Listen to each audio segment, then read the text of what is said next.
The road wound higher into the mountains until it was little more than a memory of pavement, a grey ribbon cracking beneath the weight of time. And Talia Jones gripped the steering wheel of her old Jeep, squinting through the windshield as mist rolled down from the ridgeline. Her twin sister Althea sat beside her, one boot on the dashboard, sketchbook open on her knees. "Before we jump back in, tell us where you're tuning in from. And if this story touches you, make sure you're subscribed, because tomorrow I've saved something extra special for you." "Almost there," Atalia said, though she wasn't sure of that herself. "Almost where?" Althea asked. "The middle of nowhere." Atalia allowed herself a smile. Exactly. They had left Atlanta 3 days ago, towing behind them a small trailer, carrying everything they owned. Some boxes, an antique dresser, and an optimism Atalia didn't fully trust. After losing her architectural job and the condo she'd once been proud of, she'd decided that starting over meant going somewhere no one expected her to go. When the auction listing for an abandoned property in the Blue Ridge foothills appeared online, she'd bid almost as a joke, but when she won $11,200 for 5 acres and an old barn, it felt like fate had nudged her shoulder. The Jeep crested the final turn. The road opened to a clearing bordered by ancient pines, their branches heavy with moss. The barn stood at the center of it all, grey wood weathered to silver, roof sagging, one door hanging crookedly on a single hinge. Althea tilted her head, studying it as an artist might study a broken statue. "It looks like it's held together by stubbornness." "Good," Atalia replied. "That means it'll fit right in." They parked by the leaning mailbox that still bore faint lettering, Garrison Ridge Road. The air smelled of rain and rust, of wet earth that remembered everything. Inside the barn, their footsteps echoed. Shafts of sunlight fell through cracks in the walls, slicing the dust into glowing ribbons. Broken tools littered the floor, sickle blades, nails, the skeletal remains of a plow. In the far corner, beneath a drape of cobwebs, a metal sign read, "Jones Trading Post, EST, 1932, Althea crouched. "Jones, you think that's—" Atalia shook her head slowly. Their great-grandfather had been a trader somewhere in these mountains, or so their grandmother used to say. The story always ended with the same phrase, and then he disappeared with a secret worth dying for. She'd dismissed it as folklore. Until now, they set up camp in what used to be the barn's storage room. The walls still smelled faintly of oil and cedar. That night, as the fire crackled in the stone hearth, Althea asked, "Do you think we made a mistake coming here?" Atalia leaned against her rolled-up jacket. "Maybe, but it's our mistake." "You used to design skyscrapers," Althea said softly. "Now you're rebuilding a barn. At least this one won't collapse under bad management." They both laughed, and the sound filled the barn like a promise. Outside, the wind shifted through the trees, carrying faint echoes. Maybe it was the mountain talking, or maybe it was just memory, restless beneath the soil. The next morning, Atalia walked the perimeter of the land, measuring it by stride. The eastern slope led down to a stream. The western side bordered dense forest. The old fence posts had splintered, but she could see the bones of what had once been a homestead, flat stone foundations, a rusted water pump, the circular impression of a long-gone silo. Something about the layout stirred her architect's eye. The design was deliberate, purposeful. When she returned to the barn, she found Althea speaking with a man standing by a red pickup truck. He was lean, sunburned, and wore a badge-shaped outline on his shirt pocket. "Sheriff Colt Mason," he introduced himself with a nod. "Heard someone finally bought the Garrison lot." "That'd be us," Atalia said. He glanced at the barn, whistling low. "You ladies got guts. Folks round here say that land don't take kindly to strangers." "Good thing we're family," Althea said, half joking. The sheriff raised an eyebrow. "That's so?" Atalia hesitated. "Maybe. Our great-grandfather was a Jones. He ran a trading post somewhere near here in the 30s. Mason studied her face for a moment longer than comfortable. "You might want to talk to old man Garrison before you start fixing anything. He lives down the ridge past the pines." Knows every ghost this place ever had." Then he tipped his hat and drove off, leaving a trail of dust curling behind him. That afternoon, they explored the barn's loft. Althea found an old trunk, half buried under straw. Inside were brittle receipts, faded photographs, and a leather-bound ledger so fragile its spine flaked at her touch. Atalia lifted the cover carefully. Each page was lined in neat handwriting, names, numbers, dates, and symbols she didn't recognize. "Trading records," she murmured. "Look, March 1934, Jones Trading Post." "And this," Althea said, pointing at the final entry. A single phrase written in pencil, faint but legible. "The debt is paid in gold. Paid the rest before they come." They looked at each other. "You don't think—" Althea began. Atalia closed the ledger. "I think we need to talk to Mr. Garrison." By sunset, clouds had gathered again, thick and bruised with rain. The twins walked the dirt road downhill until a small cottage appeared, half hidden among laurels. Smoke curled from its chimney. An old man sat on the porch, his hands resting on a cane carved with mountain motifs. His eyes were sharp despite the years. "You the Jones girls," he said. Not as a question, Atalia nodded. "I'm Atalia. This is my sister Althea." He smiled thinly. "Didn't think anyone would ever come back to that land. You knew our great-grandfather?" "Knew of him," Garrison said. "He was a fair trader, but folks whispered he kept more than flour and nails in that barn of his. Then one night men came riding up from the valley. Next morning he was gone." Althea glanced at her sister. "And the gold?" The old man's gaze hardened. "Mountain keeps what it wants. Sometimes it gives it back, but never free." Rain began to fall as they climbed back toward the barn. The air felt thicker now, charged with something unseen. Inside, Atalia placed the ledger on the work table. The candlelight flickered across its pages, illuminating the final entry once more. "Hide the rest before they come." She traced the words with her fingertip. The wood beneath her hand felt uneven, soft in one place. She tapped it. A hollow sound. She met Althea's eyes. "Tomorrow," Atalia whispered. "We see what's under there." Dawn crept through the slats of the barn, turning the dust motes to gold. Althea was already awake, sitting cross-legged on her cot with her sketchbook open. She had drawn the ledger from memory, each line, each mysterious symbol, and on the opposite page she had sketched the face of a man she had never seen, but somehow felt she knew. Their great-grandfather, perhaps, imagined from the bones of old photographs and whispered stories. Atalia stirred beside her, stretching the ache from her shoulders. The floorboard she had tapped the night before still called to her, a hollow patch, roughly the size of a small chest, directly beneath the ledger table. She crouched down and pressed her ear against it. The faint scent of oil and iron rose from the crack. "Althea," she said quietly, "hand me the hammer." Her sister obeyed without question. The wood groaned as Atalia pried up the first board. Beneath, darkness, cool and deep, like a breath held too long. She widened the hole carefully until her fingers brushed metal. A small tin box lay beneath the plank, rusted at the hinges and coated in years of dust. Atalia lifted it out slowly, setting it on the table. Both sisters stared at it. "Well," Althea said, "either it's treasure or it's tetanus." Atalia smiled faintly. "Only one way to find out."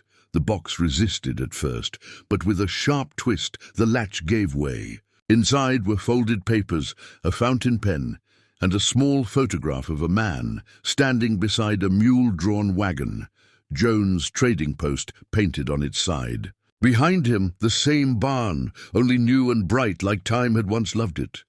But beneath the photo was something stranger, a map drawn in graphite and faded ink. It showed the outline of the property, the barn at the center, and a series of markings that wound up toward the ridge. Beside one mark was a symbol that looked like a triangle enclosed in a circle. Althea frowned. "What is that?" Atalia shook her head. "Could be a surveyor's mark, or something he used to keep track of inventory that needed hiding." They fell silent. Outside, the wind was rising again. Later that morning, they hiked toward the ridge. The path was steep and slippery with moss. As they climbed, the forest began to close in. tall pines murmuring overhead, their whispers threading through the air like secrets shared between old friends. Halfway up, Althea stopped. "Do you hear that?" Atalia paused. The sound was faint at first, a rhythmic tapping, almost like a woodpecker but slower, deliberate. It echoed through the trees, then faded as quickly as it came. "Probably just the wind," Atalia said, though she didn't quite believe it. When they reached the top of the ridge, they found an overlook where the valley opened wide below them. The old barn was a grey smudge in the distance, dwarfed by the endless green. Near their feet, a stone slab jutted from the earth, weathered and half-buried. Moss covered most of it, but as Atalia brushed it away, she saw carved letters faintly visible beneath JTP. 1934, her breath caught. "Jones' trading post." Althea crouched beside her. "He marked this spot. Maybe there's more buried here." Atalia traced the carving with her fingertips. "We'd need tools, maybe a metal detector, or a shovel," Althea said with a mischievous grin. But they didn't get the chance. A twig snapped behind them. Both turned. Down the slope, half shrouded in trees, stood a figure, an older man in a brown coat, hat pulled low. He was too far to see clearly, but the way he stood, perfectly still, made the hair rise on Atalia's neck. "Hello," she called. The figure didn't move. Then after a moment he turned and disappeared into the trees. Althea's voice trembled. "Was that Garrison?" "I don't think so. He walks with a cane." They stood there for a long time, listening. The forest had gone utterly silent. By the time they returned to the barn, clouds were gathering again. Atalia spread the map on the table, weighing it down with stones to keep it flat. The ridge marking matched where they had found the carved stone. Several other marks wound along the property, points forming a pattern that looked almost intentional, geometric. Could it be some kind of code? Althea asked. "Or a layout," Atalia murmured. "A plan for hiding something." The barn creaked as the wind hit its side. For a moment, she thought she heard footsteps in the loft. But when she looked up, there was only the empty beam and the sway of a rope that hadn't been touched. "Maybe we should stay in the jeep tonight," Althea said. Atalia shook her head. "If someone's been watching leaving, would only tell them we're scared." "So you admit someone's watching?" Atalia didn't answer. That evening, as the rain began to fall, Atalia sat by the window. The sound against the tin roof was steady and soothing at first, but then she noticed something else, a faint metallic clink, like chains brushing wood. She stood, listening. The barn door creaked open on its own. Wind howled through the gap, scattering the ashes in the hearth. Althea woke with a start. "Tally?" Atalia motioned for silence. She picked up the flashlight and stepped toward the door. The rain blew sideways, soaking her hair. The beam of light cut across the clearing, catching movement near the tree line. A flash of brown coat, a glint of something metallic. "Hey!" she shouted, but the figure was gone before the echo returned. They stayed awake until dawn, the barn locked and barricaded. When the first light touched the floorboards, Atalia saw muddy footprints by the threshold, too large to be theirs, leading toward the work table and stopping right where the ledger lay. By noon, Sheriff Mason's pickup was parked outside.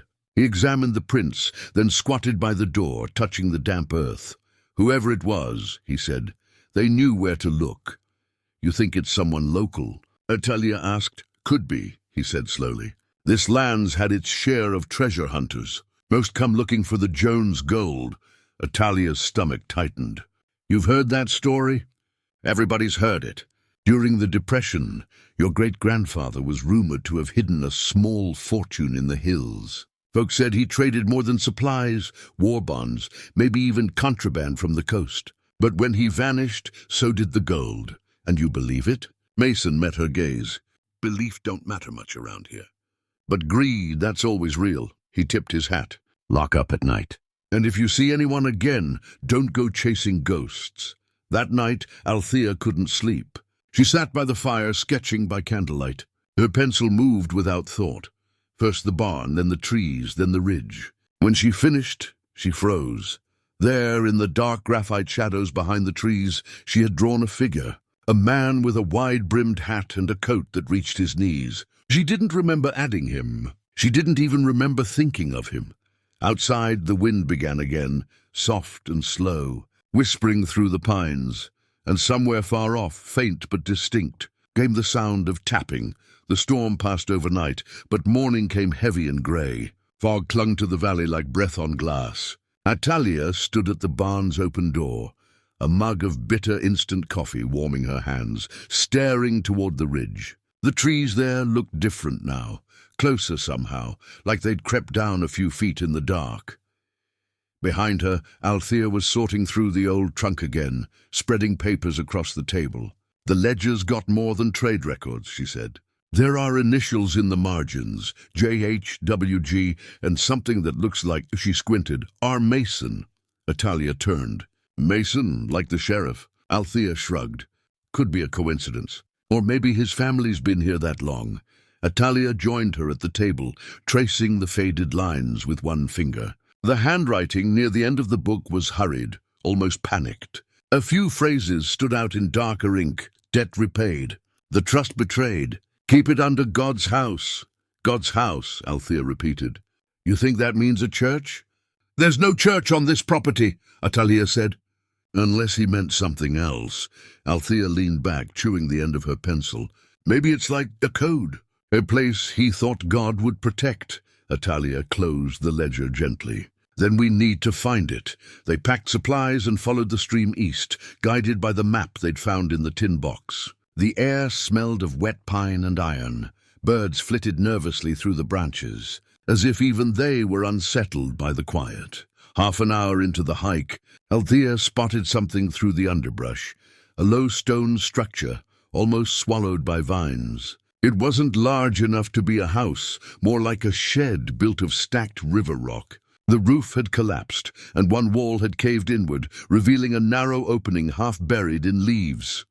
"God's house?" Althea whispered. Atalia crouched, brushing aside debris. The stones were old, hand-cut rough, with faint etchings in some of them. She ran her fingers across one symbol, a cross enclosed in a circle. "The same design as on the map. This is it," she said. They worked in silence, clearing away branches until the doorway was wide enough to enter. Inside, the air was cool and damp, thick with the scent of earth and decay. A single beam of light pierced through a hole in the roof, illuminating what looked like an altar, just a slab of wood atop two stones. Althea swallowed hard. "It feels like a chapel." Atalia nodded slowly. "Or a vault disguised as one." She knelt beside the altar, tapping the stone beneath it. Hollow. Her pulse quickened. "Help me move this." Together they shifted the slab aside.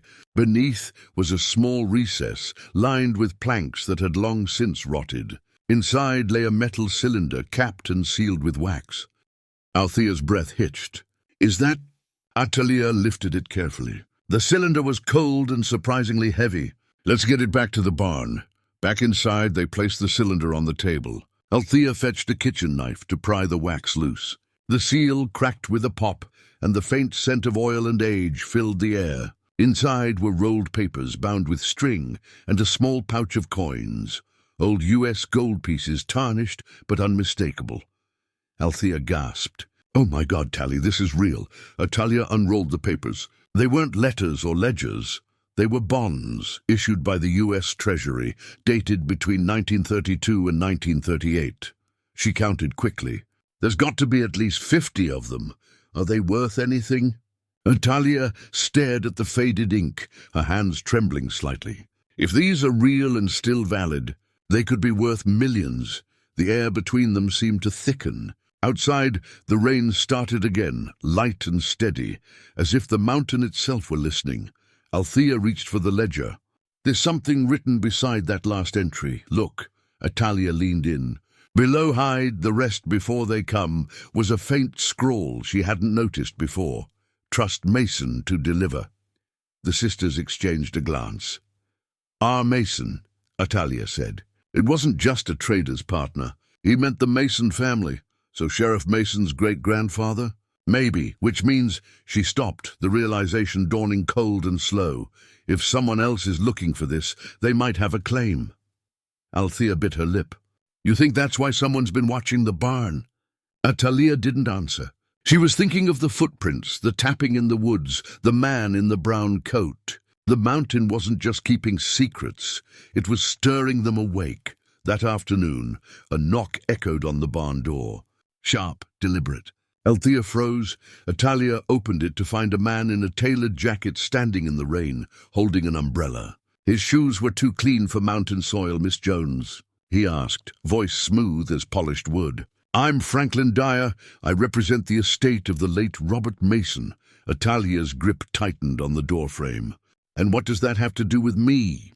Telling and preparing this story took us a lot of time, so if you are enjoying it, subscribe to our channel. It means a lot to us. Now, back to the story. Dyer smiled pleasantly. "Quite a bit, actually. The Mason estate has an interest in the property you recently purchased. My client's records indicate a historical trust agreement concerning the land, dating back to 1934. I'm authorized to make you an offer." "An offer?" $200,000 cash for the property and all its contents." Althea blinked. "You haven't even seen the contents." Dyer's smile didn't waver. "I don't need to. I know what's there."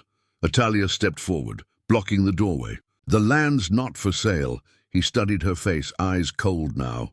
"You may want to reconsider, Miss Jones. Some things are better left buried." And then, without waiting for a reply, he turned and walked down the muddy path toward a black SUV parked by the trees. When he was gone, Althea exhaled shakily. "Tally, he knows. About the vault, the bonds, everything." Atalia nodded slowly. "And he won't stop here." She closed the barn door and slid the bolt into place. "Tomorrow we're going to town. We'll find records, proof of who this land really belongs to." Althea hesitated. "And the gold?" Atalia looked at the metal cylinder resting on the table, its surface glinting in the candlelight like a sleeping serpent. "We hide it again," she said, "but not where he expects." Outside, thunder rolled across the ridge, low and distant, but coming closer and from somewhere deep within the forest, faint but distinct. Came that sound again, tap, tap, tap. By the time the twins reached town the next morning, fog had swallowed the valley. The main street of Cedar Hollow was lined with faded storefronts, an old barber's pole still turning, a diner with a flickering neon sign that read "Maggie's Home Cooking," and a county office that looked like it hadn't changed since the 1950s. Atalia parked the jeep outside the courthouse. "We'll start with land records," she said. "See if there's anything about a trust connected to the Mason name." Althea followed, clutching her sketchbook like a talisman. "And if there is, then we'll know what we're dealing with." Inside, the clerk was a woman in her 60s, with sharp glasses and sharper instincts. Her name tag read M. Ward. She eyed the sisters curiously as they approached the counter. "Help you girls with something?" Atalia slid a folded paper across the counter.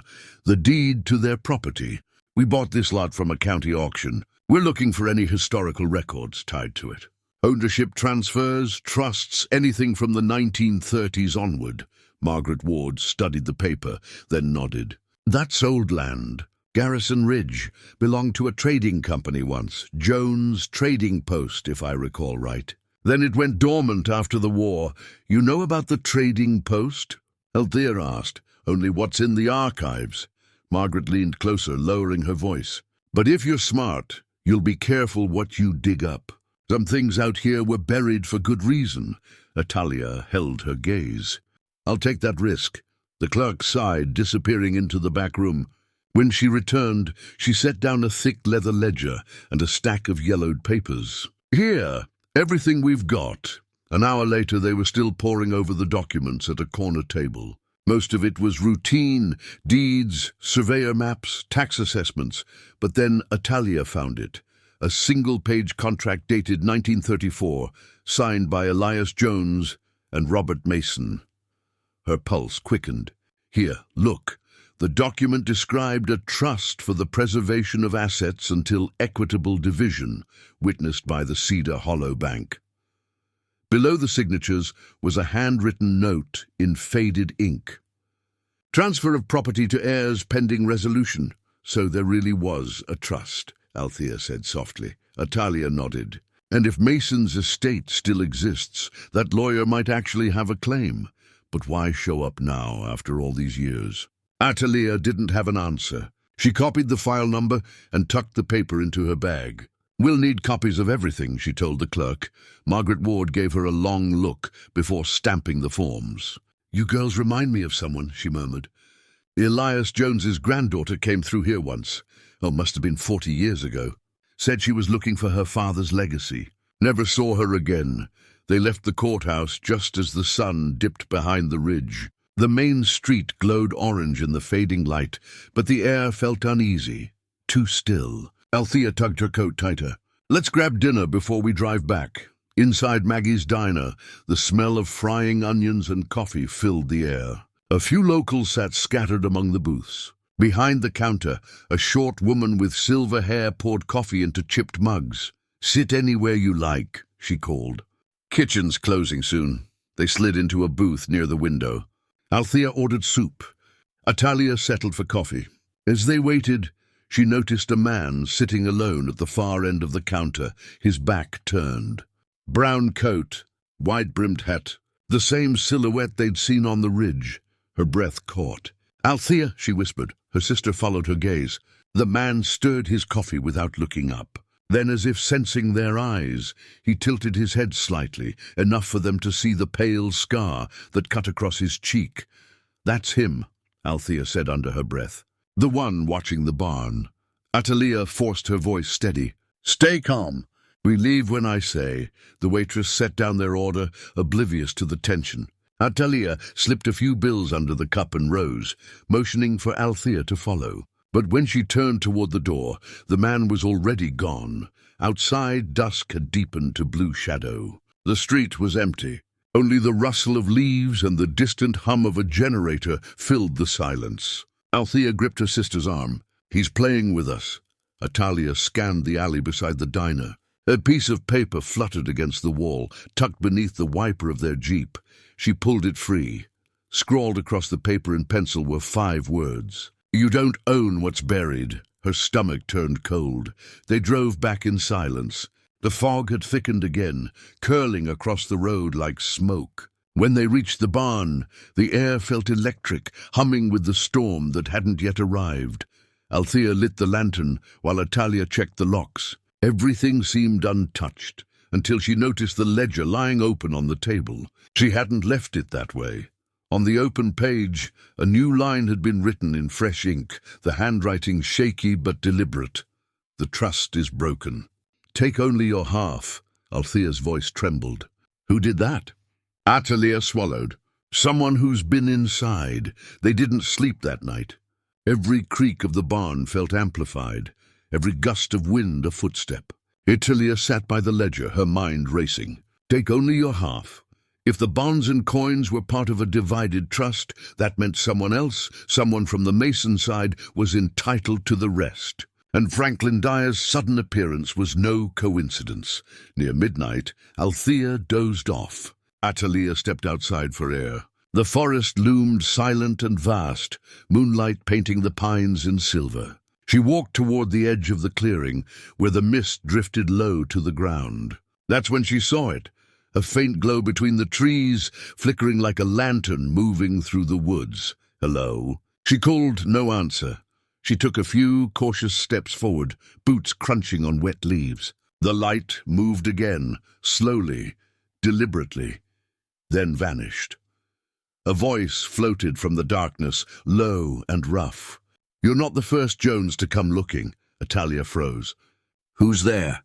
But the only reply was the rustle of branches and a whisper that could have been the wind.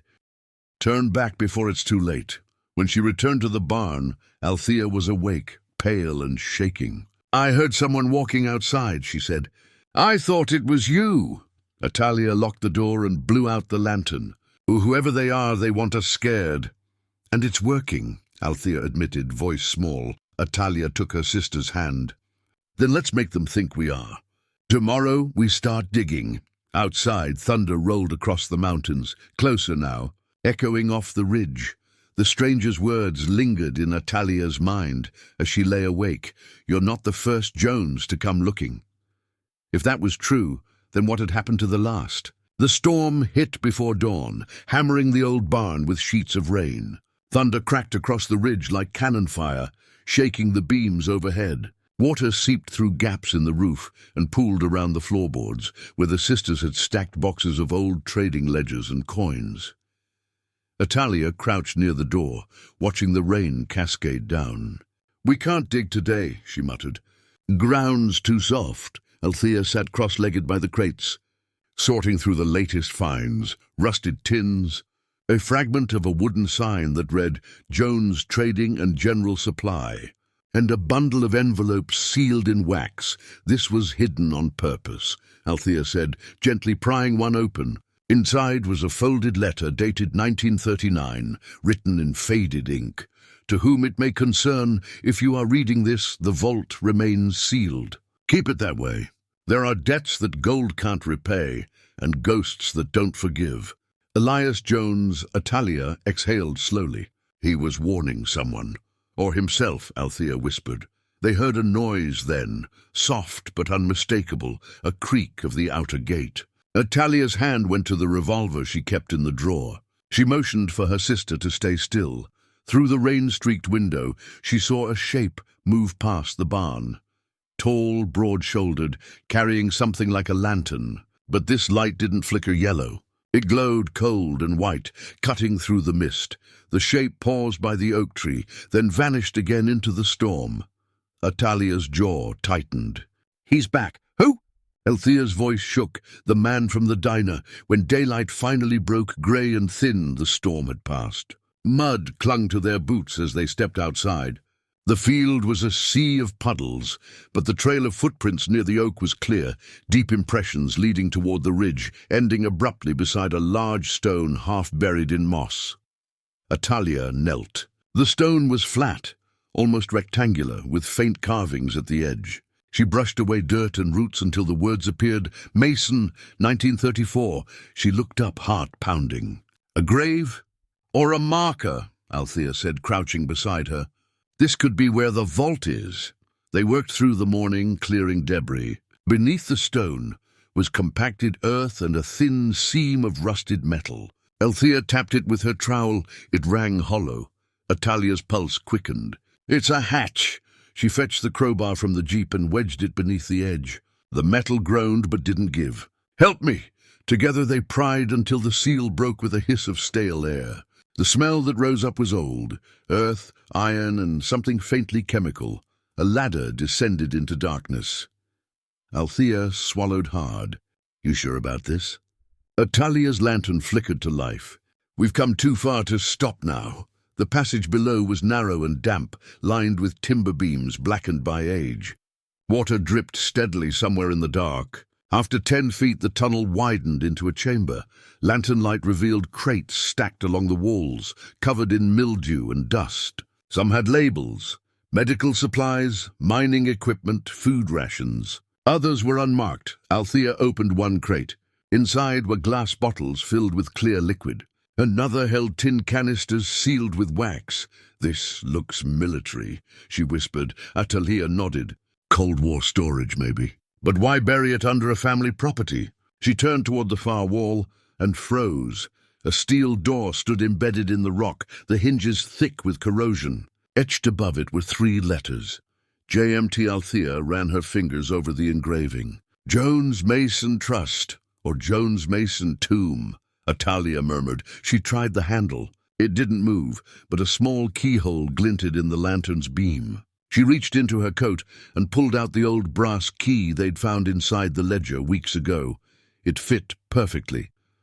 The lock turned with a metallic click. The door swung open onto a smaller chamber. The air was colder here, dry and still. Inside was a single metal trunk sitting atop a concrete pedestal. A faded tag hung from the latch. "Property of EJ. Do not remove." Atalia lifted the lid.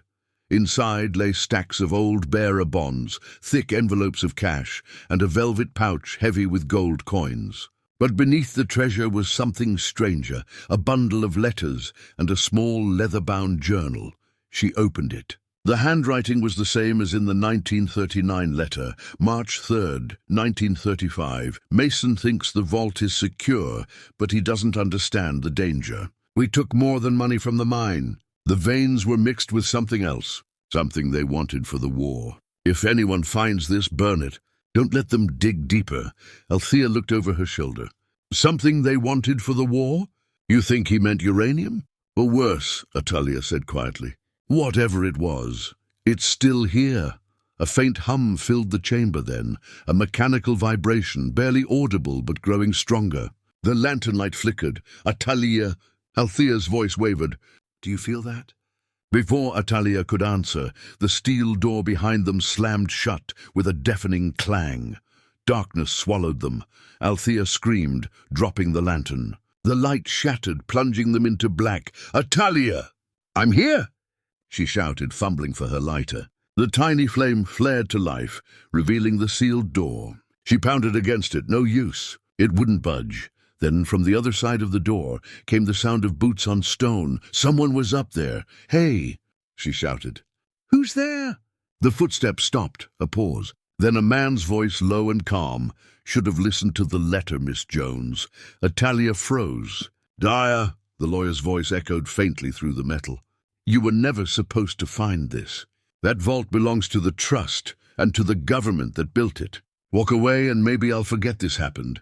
Althea clutched her sister's arm.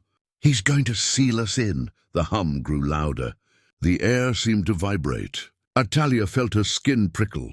We need another way out. She turned the lighter's flame toward the far corner, where a narrow vent pipe ran upward through the rock. Barely wide enough for one person. Climb, she ordered. Now! Althea shook her head. You first. Atalia pressed the journal into her hands. If I don't make it, you take this and run.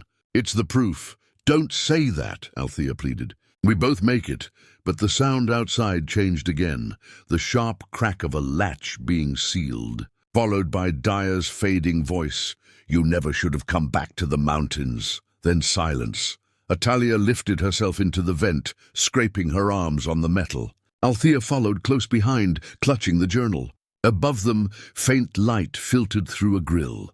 When they burst out into the forest, rain was falling again, soft and steady. The hatch had been resealed, but from the outside this time, with fresh dirt piled over it. They stumbled toward the jeep, gasping for breath. Behind them, the oak swayed in the wind. Althea looked back once. He tried to bury us. Atalia nodded, drenched and shaking. Then we dig him out. The next morning, sunlight broke through the thinning clouds for the first time in days. Steam rose from the soaked earth, curling over the ridges like ghosts taking flight. Atalia barely noticed.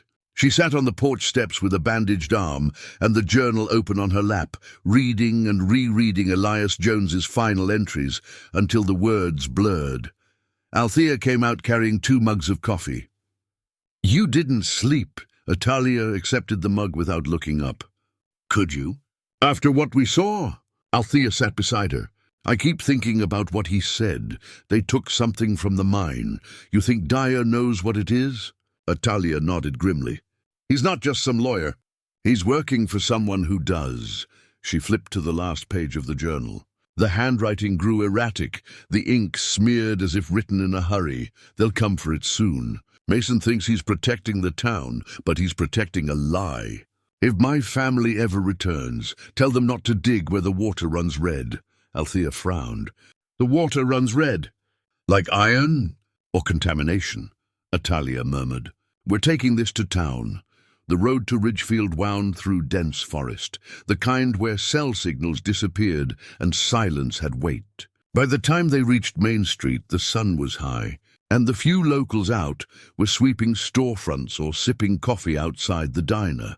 Atalia parked in front of the county records office, a squat brick building with faded government posters in the windows. Inside, the air smelled of dust and ink. A grey-haired clerk looked up from behind the counter. Help you, ladies?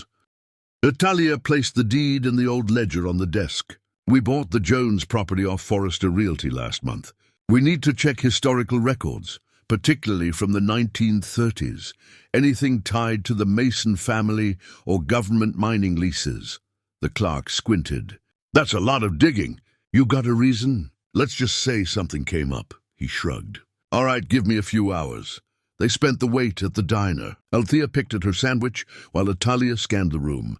Every time the bell above the door chimed, she flinched, half expecting Dyer's immaculate shoes to step through. Instead, Sheriff Mason walked in. "Afternoon, Miss Jones," he said, tipping his hat. His voice was calm, but his eyes flicked toward the window where their jeep was parked. "Heard you've been busy up at the old trading post." Natalia met his gaze. "You could say that. Folks around here talk," Mason continued, sliding into the booth opposite them. "Some say you found things that don't belong to you. That depends on who you think they belong to." He leaned forward, his smile polite but tight. "That land's been in dispute since before I was born. My granddaddy and Elias Jones were partners. The government got involved after certain materials were found. Dangerous ones." Althea stiffened. "Materials?" Mason's eyes darkened. "The kind that glow under the right light. They shut the mine down before it poisoned half the valley. Then the war came, and men with briefcases started showing up. My granddaddy said it was better not to ask." Natalia felt a chill crawl up her spine. "And what about now? Is Dyer one of those men?" Mason's jaw clenched. "Dyer's nothing but a messenger. But whoever he works for, he's got teeth." Before Natalia could press further, Mason's radio crackled. He excused himself and walked outside to answer, his expression unreadable. Althea whispered, "We can't trust him." "I know," Natalia said softly. "But he just confirmed what Elias wrote." Back at the records office, the clerk met them with a folder thick with yellow documents. "You were right about those leases.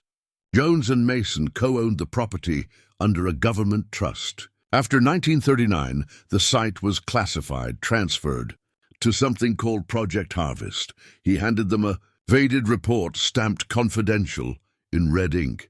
Natalia's hands trembled slightly as she read, "Site designated for storage of non-standard materials extracted during Appalachian Mineral Survey. 9/34/1938. Samples exhibit unusual radiation signatures. Custody transferred to Department of War Research. May 1939. She exhaled sharply. "So Elias hid the samples in the vault before they could be moved, and then buried everything," Althea said, piecing it together.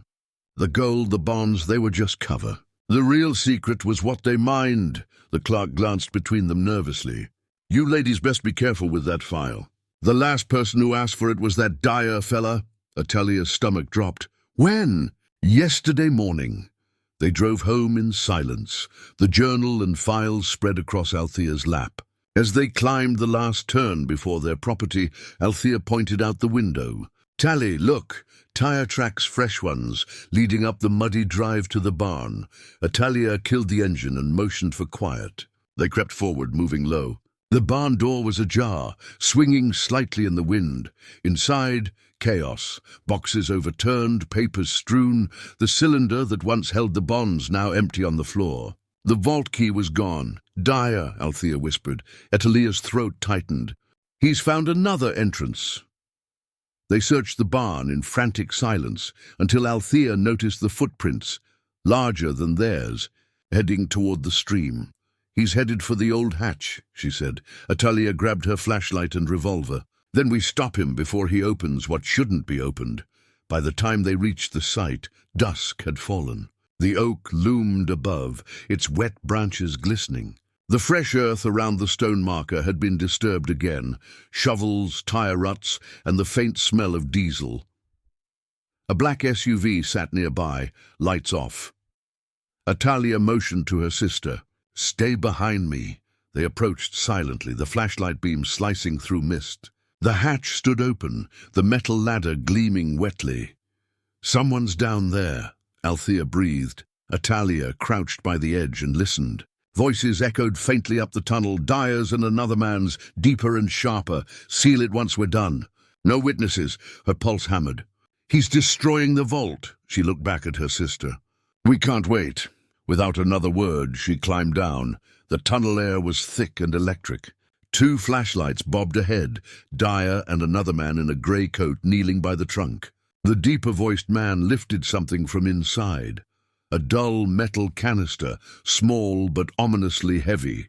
"That's it," he said. "The isotope. After 80 years, still intact." Dyer glanced over his shoulder. "And the women?" "Taken care of, I hope." "Not quite," Atalia's voice cut through the dark. They spun as she stepped forward, gun raised. "Put it down." The man in the grey coat smiled faintly.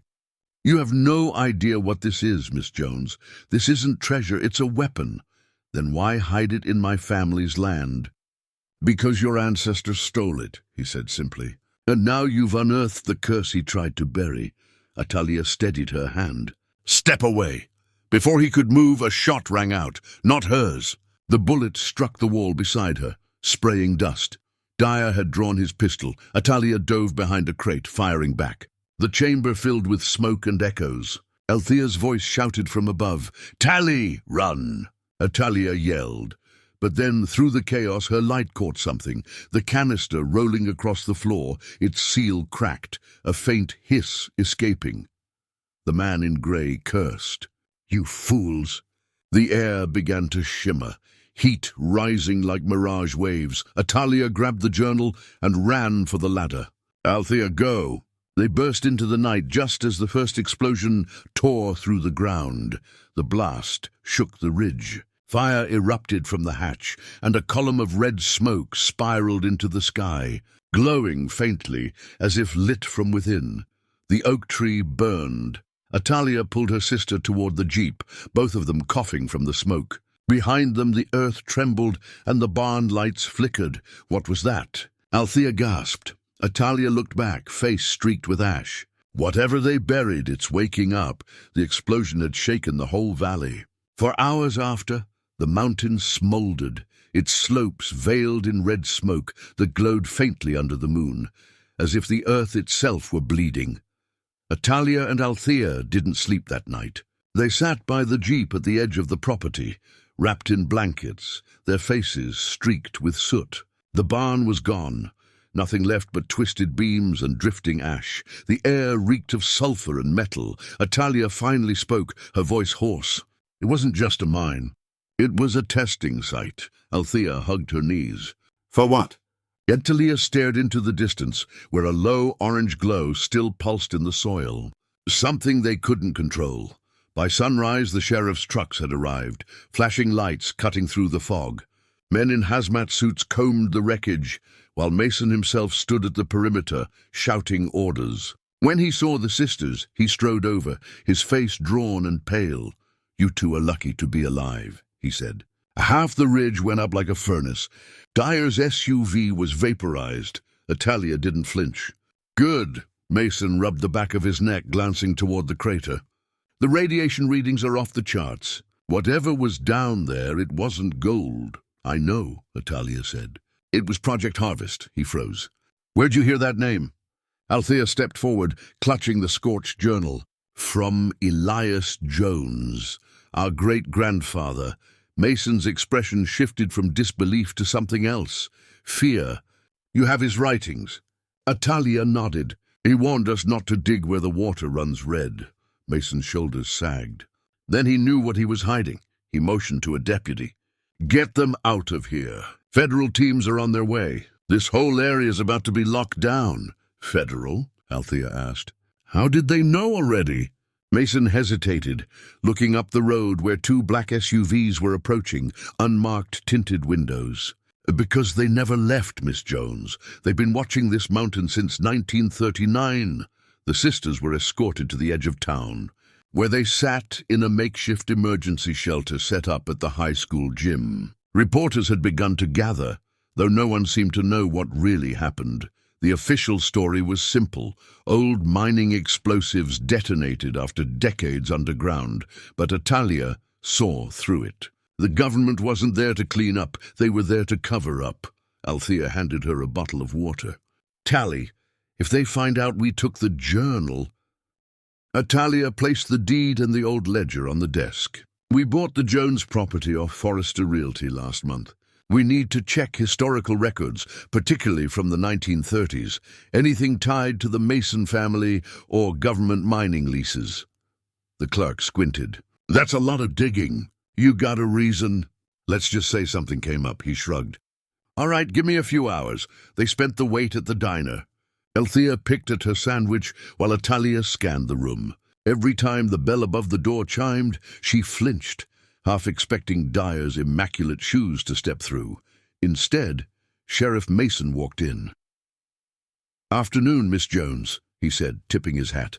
His voice was calm, but his eyes flicked toward the window where their jeep was parked. "Heard you've been busy up at the old trading post." Atalia met his gaze. "You could say that. Folks around here talk," Mason continued, sliding into the booth opposite them. "Some say you found things that don't belong to you. That depends on who you think they belong to." He leaned forward, his smile polite but tight. "That land's been in dispute since before I was born. My granddaddy and Elias Jones were partners. The government got involved after certain materials were found. Dangerous ones." Althea stiffened. "Materials?" Mason's eyes darkened. "The kind that glow under the right light. They shut the mine down before it poisoned half the valley. Then the war came, and men with briefcases started showing up. My granddaddy said it was better not to ask." Atalia felt a chill crawl up her spine. "And what about now? Is Dyer one of those men?" Mason's jaw clenched. "Dyer's nothing but a messenger. But whoever he works for, he's got teeth." Before Atalia could press further, Mason's radio crackled. He excused himself and walked outside to answer, his expression unreadable. Althea whispered, "We can't trust him." "I know," Atalia said softly, "but he just confirmed what Elias wrote." Back at the records office, the clerk met them with a folder thick with yellowed documents. "You were right about those leases. Jones and Mason co-owned the property under a government trust. After 1939, the site was transferred to something called Project Harvest. He handed them a faded report stamped confidential in red ink. Atalia's hands trembled slightly as she read, site designated for storage of non-standard materials extracted during Appalachian Mineral Survey, 1934-1938. Samples exhibit unusual radiation signatures. Custody transferred to Department of War Research, May 1939. She exhaled sharply. So Elias hid the samples in the vault before they could be moved, and then buried everything, Althea said, piecing it together. The gold, the bonds, they were just cover. The real secret was what they mined. The clerk glanced between them nervously.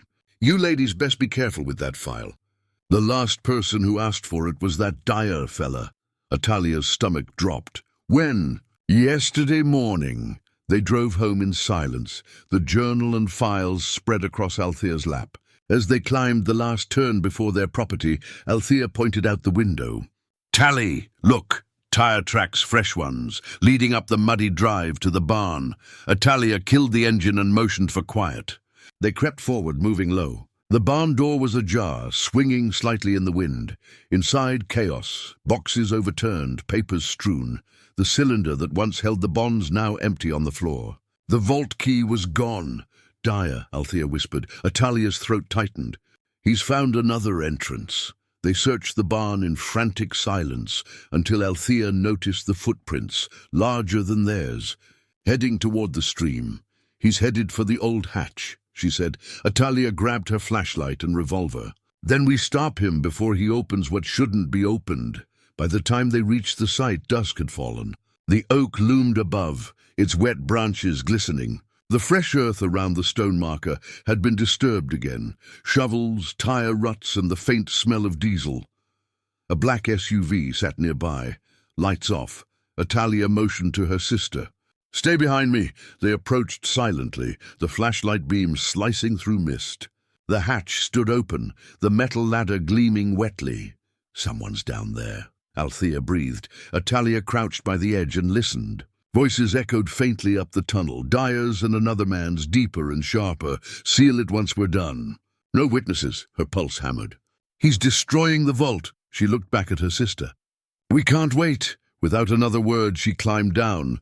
The tunnel air was thick and electric. Two flashlights bobbed ahead, Dyer and another man in a grey coat kneeling by the trunk. The deeper-voiced man lifted something from inside, a dull metal canister, small but ominously heavy. "That's it," he said. "The isotope." "After 80 years, still intact," Dyer glanced over his shoulder. "And the women? Taken care of, I hope." "Not quite," Atalia's voice cut through the dark. They spun as she stepped forward, gun raised. "Put it down," the man in the grey coat smiled faintly. "You have no idea what this is, Miss Jones. This isn't treasure, it's a weapon. Then why hide it in my family's land?" "Because your ancestor stole it," he said simply. "And now you've unearthed the curse he tried to bury." Atalia steadied her hand. "Step away." Before he could move, a shot rang out, not hers. The bullet struck the wall beside her, spraying dust. Dyer had drawn his pistol. Atalia dove behind a crate, firing back. The chamber filled with smoke and echoes. Althea's voice shouted from above, "Tally, run!"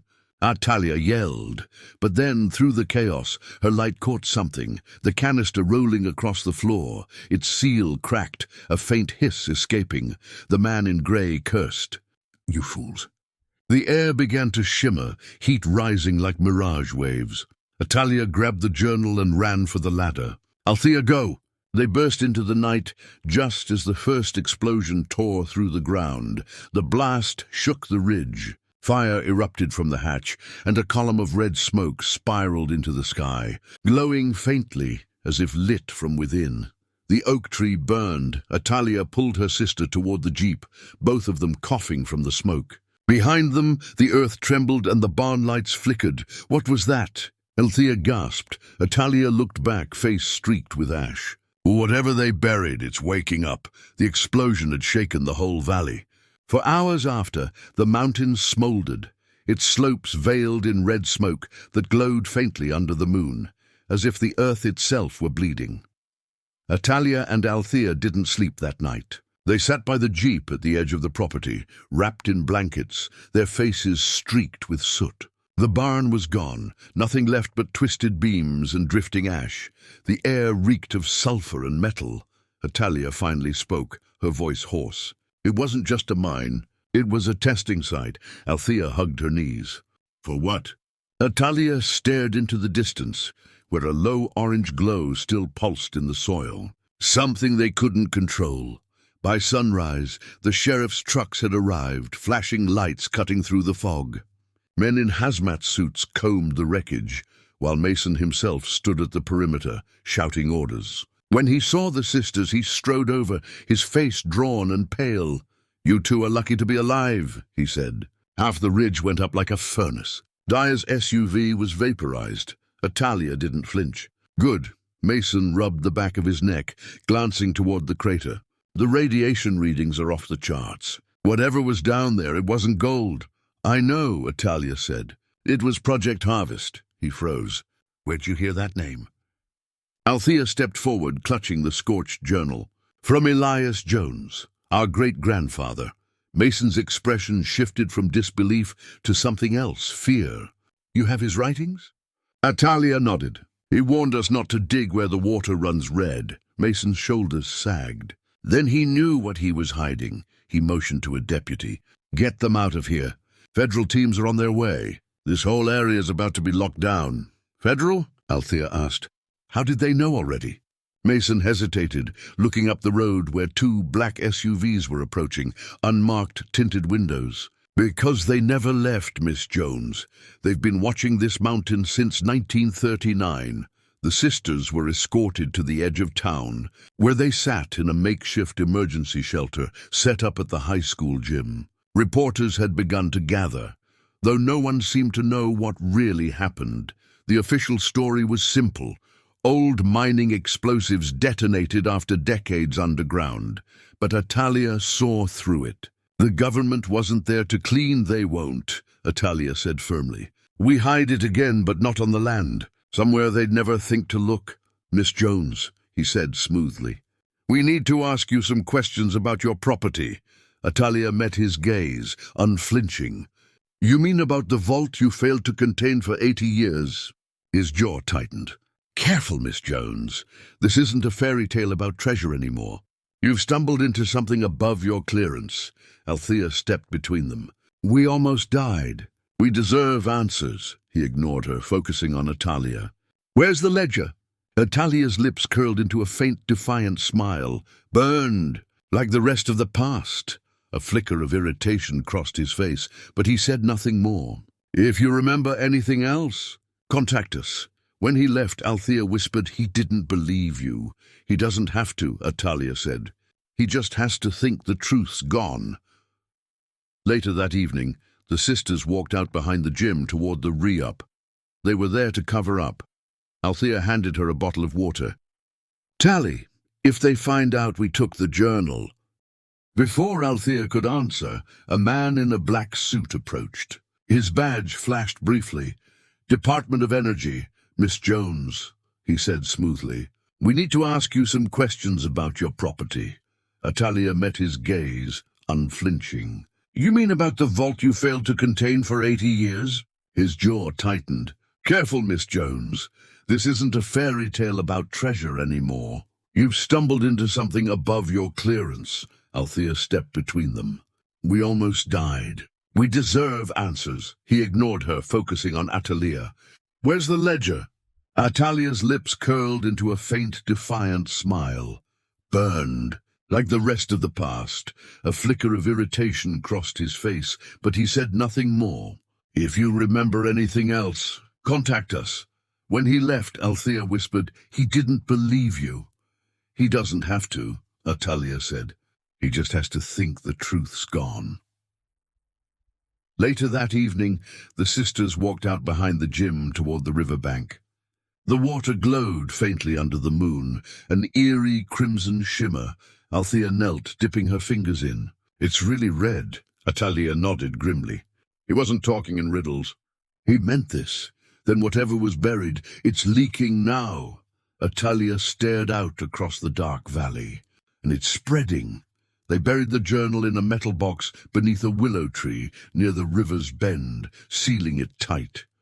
When they finished, Althea whispered a small prayer under her breath. Atalia placed a hand on the soil. Elias hid the truth to protect people. We'll do the same, but what if they come looking again? Atalia stood, watching faint lights move in the distance, federal trucks crawling across the ridge like fireflies. Then we make sure they never find the right mountain. 2 days later, Ridgefield buzzed with rumor. Some said the Jones twins had uncovered gold. Others claimed they'd unleashed a chemical spill. Atalia stayed quiet, packing what was left of their belongings into the jeep. They couldn't stay. The land would soon be fenced off, claimed by the government for public safety. Althea watched her from the porch. We're just leaving? For now, Atalia said. But not for good. She looked up toward the burned ridge where the barn once stood. Smoke still curled from the soil, twisting upward like prayers that never reached heaven. Elias didn't run, she said quietly. Neither will we.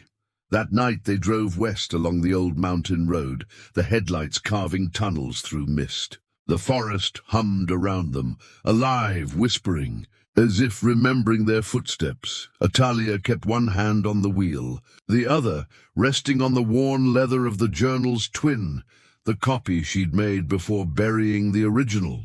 Inside were every note, every drawing, every secret Elias Jones had written. Beside her, Althea dozed lightly, her head resting against the window. When the radio crackled to life, Atalia almost didn't notice. But then a voice broke through, distorted, faint but unmistakable. Jones, do not return to the mountain. The harvest isn't done. The radio went silent. Atalia stared at it, pulse quickening. Then she looked out at the dark peaks vanishing behind them in the rearview mirror. The wind shifted, carrying the faint smell of smoke and something else, metallic and electric, like lightning trapped underground. She tightened her grip on the wheel. We're not done either. 3 weeks later, Ridgefield was dying quietly. The air smelled of iron and rot. The birds that once filled the forests had vanished, replaced by an eerie stillness that pressed against the skin. At night, the river shimmered faintly, a crimson glow pulsing beneath its surface, like veins beneath translucent skin. Althea stood at the edge of it, her breath misting in the cold dawn. "It's worse," she whispered. "It wasn't this bright last week." Atalia crouched beside her, running a handheld radiation meter over the water. The needle jumped. "It's spreading faster than I thought. Downstream, maybe 20 miles by now." "God," Althea said softly. "People drink from this river.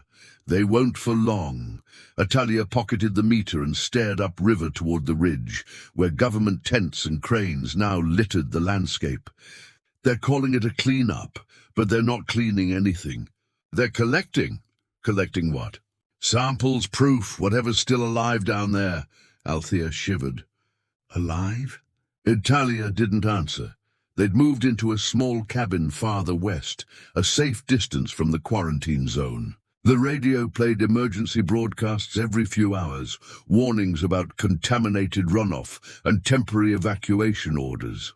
Every announcement ended with the same phrase, "Stay calm. The situation is under control." Atalia didn't believe that for a second. She spread out maps and photos on the table, satellite images of the ridge, old survey reports from Project Harvest, and Elias Jones's drawings. "Look," she said, tracing a finger along the old creek bed.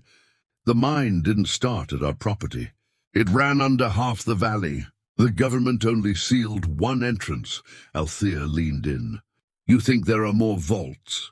"I think they built an entire network underground. The bonds, the gold, it was all a cover for whatever they were really harvesting." Althea studied her sister's face. "You're not just trying to find the truth anymore, are you? You want to stop them." Atalia met her gaze. "If we don't, this doesn't end in Ridgefield. It spreads." That night, rain began to fall, slow, steady, and red-tinged. When it hit the ground, it left stains that glowed faintly in the dark. Althea woke coughing, the metallic taste of the air burning her throat. Atalia was already at the window, eyes fixed on the horizon. Lightning flashed, illuminating the silhouette of trucks moving along the ridge road. "They're moving something," she said. "Big containers. Maybe it's the contaminated soil." Atalia shook her head. "No, they're taking it away." She grabbed her coat and keys. "I'm going after them." Althea sat up, alarmed. "Tally, no! You can't just drive into a restricted zone. Althea, if they're moving that isotope, it's because they found another vault. If they open it, everything Elias tried to stop starts again." Althea swallowed hard, then stood. "Then I'm coming with you." They drove without headlights, following the faint red gleam that stained the wet road. The forest felt different now, quieter, as if holding its breath. Half an hour later, they reached a ridge overlooking the quarry site. Dozens of floodlights blazed against the night, illuminating rows of soldiers and scientists in protective suits. At the center stood 3 massive containers being lifted onto flatbed trucks. Each one bore a warning label, "Hazardous material, radioactive." Atalia pulled out her binoculars. "There," she said, pointing. "That's Dyer's replacement." A woman in a black trench coat was giving orders to the workers. Her face was hidden beneath a hood, but her posture was commanding, calm, practiced. "Who is she?" Althea whispered. "I don't know. But she's in charge now." They watched as one of the workers stumbled, dropping his flashlight into the mud. The hooded woman turned sharply and shouted something they couldn't hear. Her voice carried, low, firm, the kind that expected obedience. Althea's hand trembled slightly. "Tally, maybe we should go before they see us." But Atalia didn't move. Her eyes were fixed on the 3rd container. Through a gap in the steel, faint light pulsed from within, red and rhythmic like a heartbeat. She felt the same vibration under her feet that she'd felt the night of the explosion. The mountain was breathing again. Suddenly alarms blared.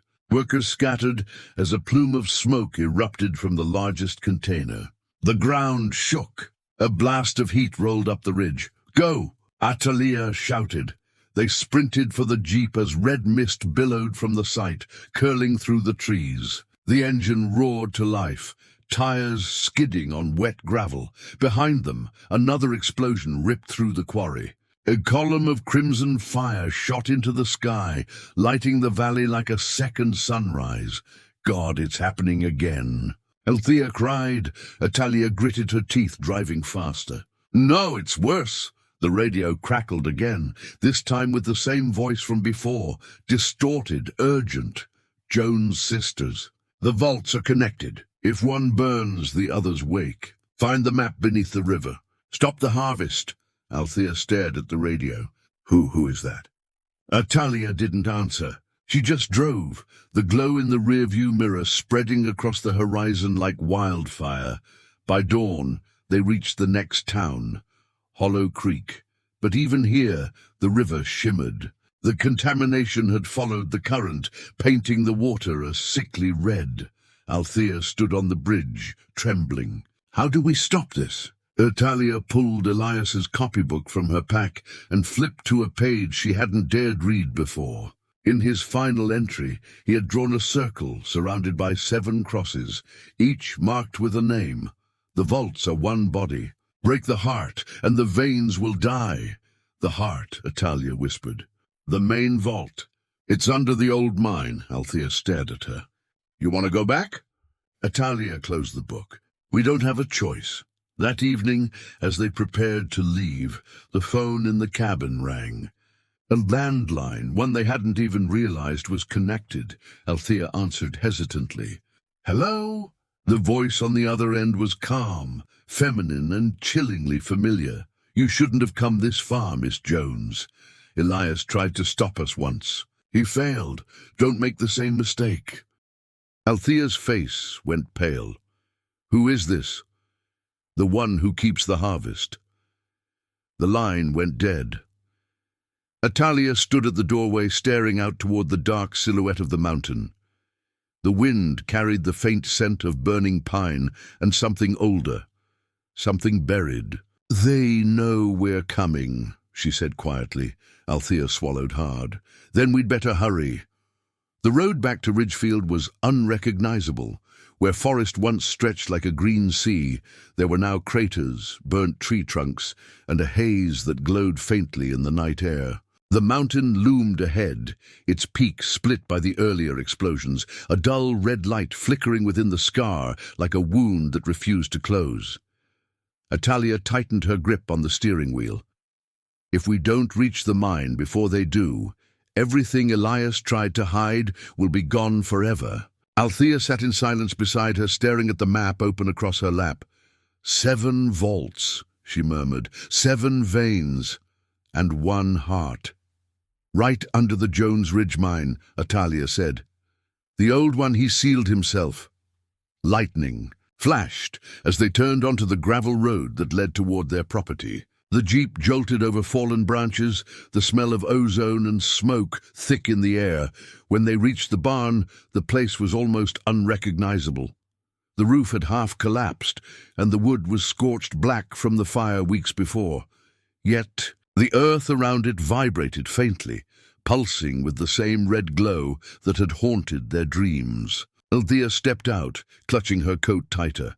Tally, what if it's not just chemicals or radiation? What if it's alive?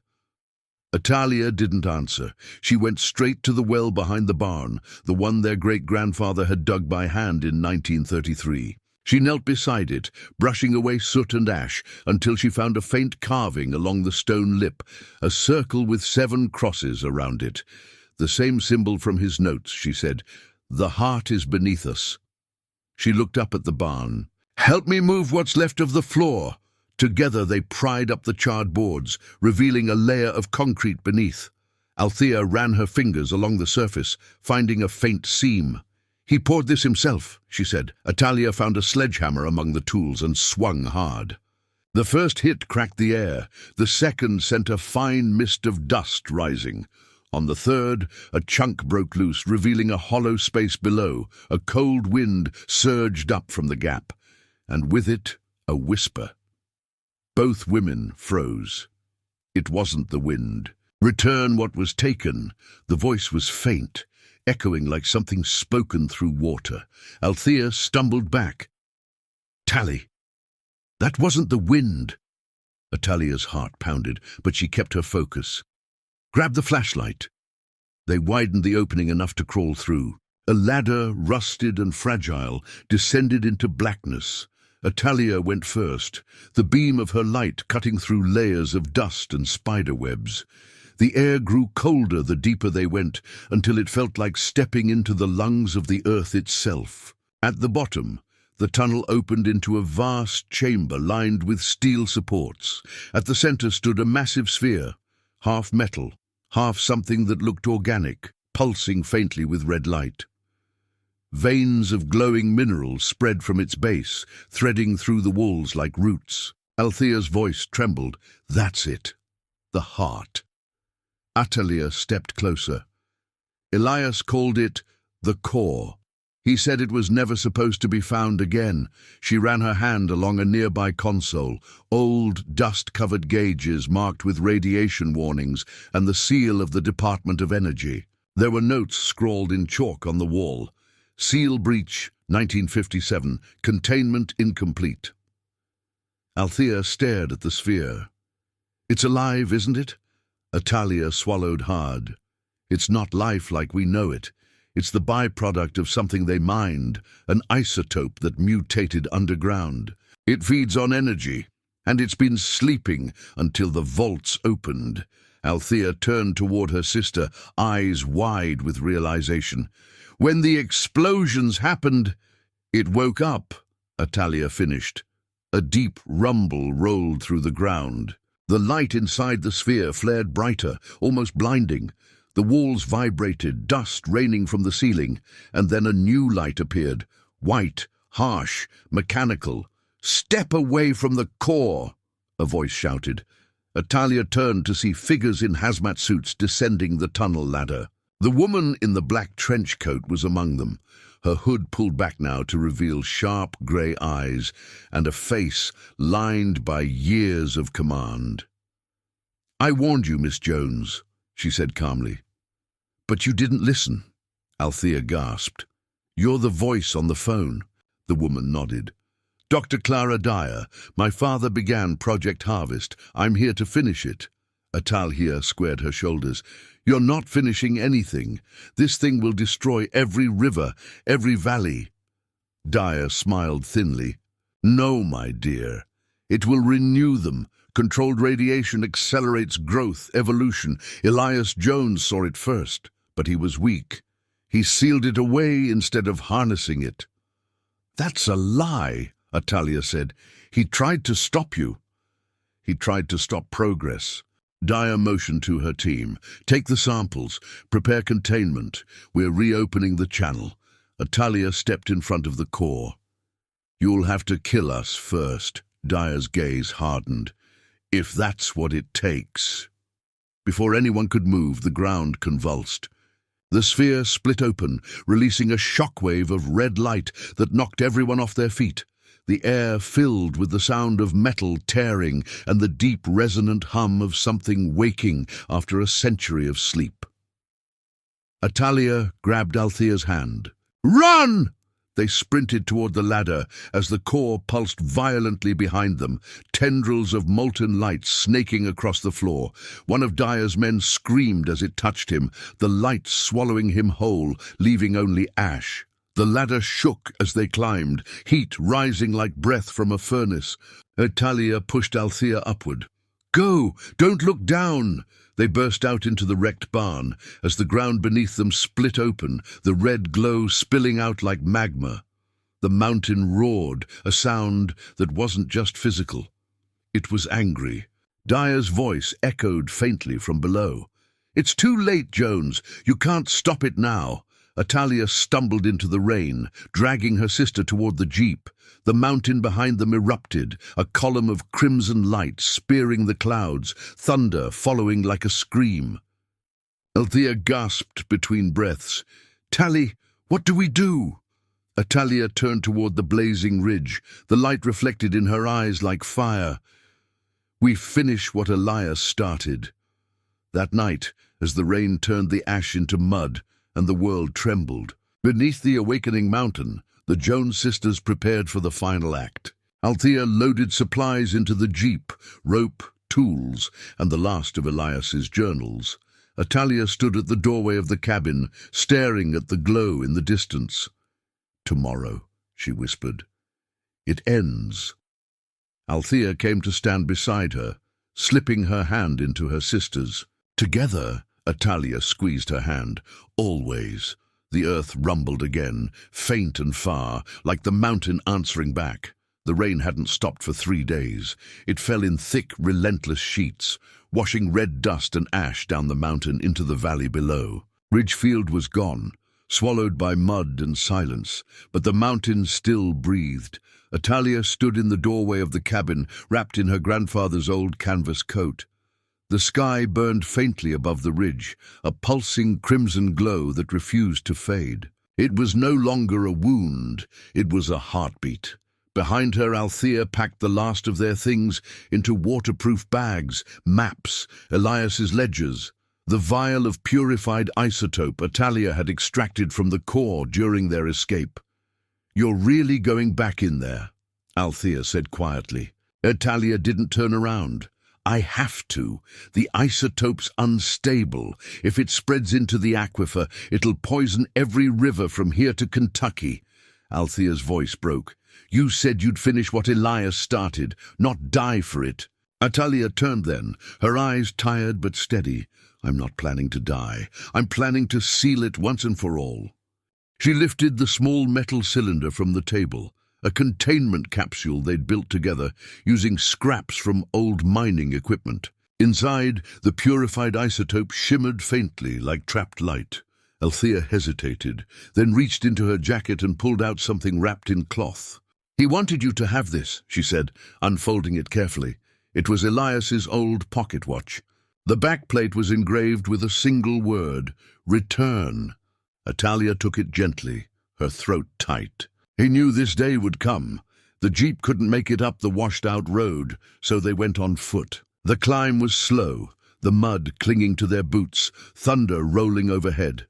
When they reached the ridge, dawn was just beginning to break, a pale grey light cutting through the mist. The barn was gone, reduced to smouldering ruin, and the hole they had climbed through before was now a jagged crater. Atalia set down her pack and scanned the area. "The main shaft's still open. If we can reach the control hub, I can flood the chamber with the isotope. It'll neutralize the core." Althea caught her arm. "If you do that, the radiation will kill you. Not if I trigger it remotely. You said the detonator circuits were fried." Atalia looked at her. "Then I'll trigger it manually." Althea's eyes filled with tears. "Tali, please." Atalia's voice softened. "If I don't, no one else will ever be safe." A long silence hung between them, broken only by the whisper of rain. Finally, Althea nodded. "Then I'm coming with you." The descent was harder this time. The tunnels had shifted from the quake. Walls cracked, beams warped, water dripping from the ceiling in steady rhythms. Their flashlights caught glints of red veins threading through the rock, pulsing faintly like living roots. Atalia's voice echoed off the stone. When Elias sealed this place, he used a combination of concrete and liquid lead. He must have known it wouldn't hold forever. Althea followed close behind. "Do you think he regretted it?" "I think he regretted leaving it unfinished." They reached the chamber at last. The core was larger now, its surface broken open to reveal layers of glowing mineral and twisted metal. Streams of red light bled from its cracks, flowing into the tunnels like lava. Atalia approached it slowly, the heat searing her face even from several feet away. "It's reacting to the rainwater. The mineral veins. It's using moisture as a conductor." She set the containment capsule on the ground and began wiring it to the old control console. Her hands trembled but never stopped moving. Althea crouched beside her, watching the readings flicker on the cracked screens. "You can still walk away," she said softly. "Let them handle it." Atalia gave a faint smile. "You really think anyone's coming back here?" The ground rumbled again. A fracture split the ceiling, scattering dust and rock. The sphere pulsed violently, each beat stronger than the last. "Almost there," Atalia said, connecting the final lead. The capsule began to glow blue, a stark contrast to the crimson haze filling the chamber. Althea clutched her arm. What happens when you release it? The isotope will reverse the polarity of the reaction. The core will collapse in on itself. But we have to be clear of the blast zone before it does. And if it doesn't work, Atalia met her eyes. Then we won't have to worry about what comes next. They made it halfway up the ladder when the first shockwave hit. The tunnel shuddered and a roar filled the air, deep, resonant and alive. Atalia looked down. The capsule had slipped from its place, rolling toward the edge of the platform. No! She dove back down, sliding across the wet concrete. The capsule teetered on the edge, glowing brighter, its seals whining under pressure. "Tally, leave it!" Althea screamed from above, but Atalia grabbed it, twisting the safety valve into place. The glow intensified, blue mixing with red, until the chamber was filled with violet light. She staggered to the console and slammed the activation lever. For a split second, everything went silent. Then the world exploded. Althea woke on the mountainside, coughing up mud and smoke.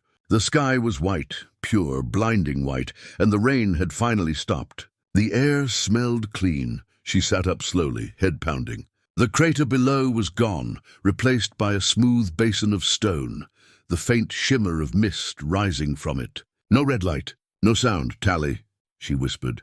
No answer. She stumbled down the slope, slipping on the wet rock. The basin was warm under her palms, smooth, glass-like, as if the heat had melted the earth into a mirror. And there, in the center, lay Elias's pocket watch. Still ticking, she picked it up, tears mixing with the rain. The engraving on the back seemed deeper now, almost freshly carved. Return complete. Weeks passed. Government teams came and went, calling the event a localized geological collapse. They fenced off the ridge and declared it unsafe. But Althea stayed. She rebuilt the cabin with her own hands, using what materials she could salvage. She planted a garden in the soil that once glowed red, and it grew faster than anything she'd ever seen. Every morning, she walked to the ridge and watched the mist rise. And every morning, the wind seemed to whisper her sister's name. One evening, as the sun set over the valley, she stood by the new river that had formed from the runoff. Its water shimmered faintly, not red, not blue, but gold. Althea smiled faintly. "You did it, Tally." She opened the journal one last time. The final page, blank before, now bore a faint imprint, words pressed into the paper as if by unseen hands. "The heart is quiet. The mountain sleeps, but the land remembers those who returned." Althea closed the book and looked toward the horizon, where the first stars blinked awake. The world was healing, slowly, painfully, but healing. She turned back toward the cabin, where a single lantern glowed in the window. For a moment, she thought she saw a shadow pass across it, a familiar silhouette, standing watch. And in the hush of the mountain, she heard a voice she knew better than her own. Always together, Althea smiled through her tears. Always. Up next, we have 2 more incredible stories that are waiting for you. Just click the image you want to watch, and it will take you there. If you enjoyed this video, make sure to subscribe. It would mean a lot.